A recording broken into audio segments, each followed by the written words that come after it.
These are the stats of the head-to-head between Lando Norris and Oscar Piastri from the 2024 season. Now, Norris finished ahead of Piastri in 16 out of the 24 Grand Prix. He also out-qualified Piastri by 20-4. And to be fair to Norris, we've given him a lot of hate, but he secured 8 pole positions, the joint most with Max Verstappen, whereas Piastri secured none. And then the final stat, the second biggest disparity of points behind Red Bull's Max Verstappen to Sergio Perez. McLaren have always gone for 2 number 1s. And that's the issue they have right now. They have Oscar Piastri, who is this young driver who we all think has this ridiculous amount of potential. He's a future world champion. And Lando Norris, who himself has said he's going to win the championship next season. Thank you so much. It's been a special year. Next year is going to be my year too.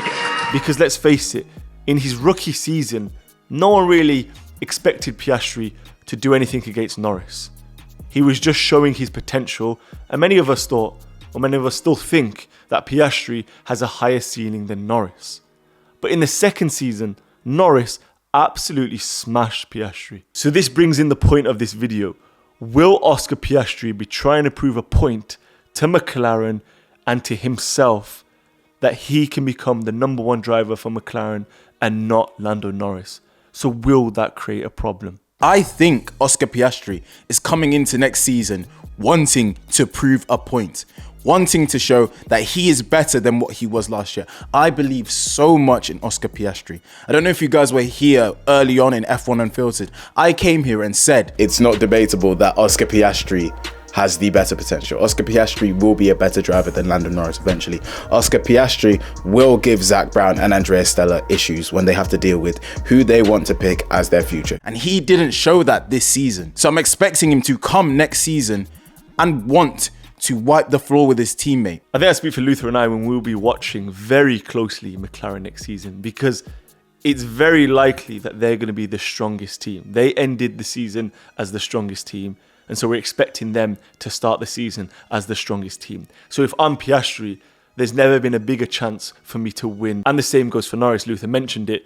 He foolishly said, next year, I'm going to win the championship. What is a good team without a good driver pairing? What makes a good driver pairing? Because I feel that McLaren don't have the right mixture of those drivers to compete if they need it, and if they're against what I think Ferrari have next season. When they're in a battle with Ferrari for a Constructors' Championship, because I really do believe that's going to be the case, when Ferrari have what is one of the best driver pairings in F1 probably since Alonso and Button. The only difference was Alonso and Button were given a tractor to drive with. They're going to need these two to not be fighting. And we saw them fighting this season. Look at Monza. And other times across the season, Hungary. You can't have those politics when you have Lewis Hamilton and Charles Leclerc battling with you on even terms. Sergio Perez got a lot of flack, but if we're being completely honest, if Oscar Piastri performed better, McLaren would have wiped the floor with everybody last season in the Constructors' Championship. Norris is Zach Brown's golden boy. Piastri's come in, and we've seen him ruffle a few feathers in the races that Luther mentioned. He is keen. And also remember his agent, Mark Webber, a notoriously second driver at Red Bull. So he will be in his ear. Do not become the second driver. You can do this. Make this team about you. So whether Piastri does this or not, this could create havoc in McLaren, because will it still be Lando Norris as number 1? Mercedes, I think the lines are a bit blurred. I think George Russell will definitely beat Kimi Antonelli. I think Kimi Antonelli will be graded inside the team on a curve. I think whether he won't be judged to the same standards as George Russell. If George Russell is 100 points ahead of Kimi Antonelli, Mercedes might not see that as George Russell beating Kimi Antonelli, if you guys catch my drift. It's an obvious 1-2. You've got young Kimi. I just don't think he will have the skill to battle Russell. He's definitely got the talent, but for me, Mercedes have a clear 1-2. But where McLaren completely differ to the other teams is, for example, Red Bull is one of those teams with the most clear 1-2 structure. Max Verstappen is clearly our number 1 driver. Liam Lawson is clearly our number 2. Ferrari, I think the lines are a bit blurred. I think Lewis Hamilton will 100% think he is better than Charles Leclerc and thinks he should be prioritized by the team.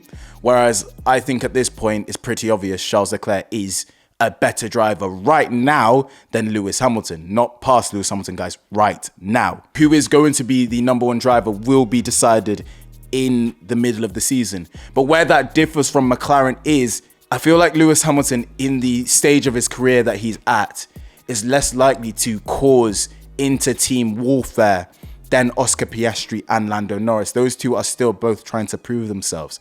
What does Lewis Hamilton have to prove? Charles Leclerc has less to prove than Lando Norris at this stage in his career. I think anybody with a normal brain knows that Charles Leclerc is a better driver than Lando Norris right now. The interesting one for me is a bit lower down with the racing balls, because here's Tsunoda been rejected for what, God knows how many times, the fourth time, fifth time of going to Red Bull. So I really think next season he will not give a fuck. I'm going to go crazy because maybe in 2026 he'll fulfill Luther's theory of him driving for Aston Martin when Honda go there.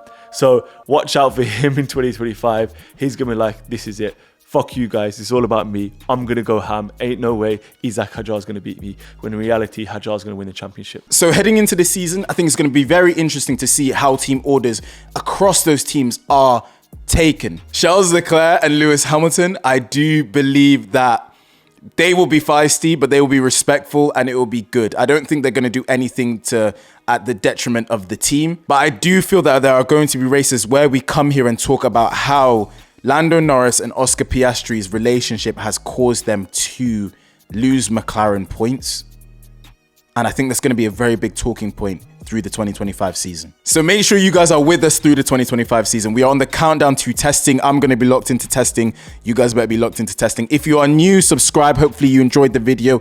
If you are a returning viewer, as always, we love you guys. Make sure you like, subscribe, and if you could, give us a super thanks. We love you. See you next time on F1 Unfiltered. I've been Luther. Yanni was with me. Peace.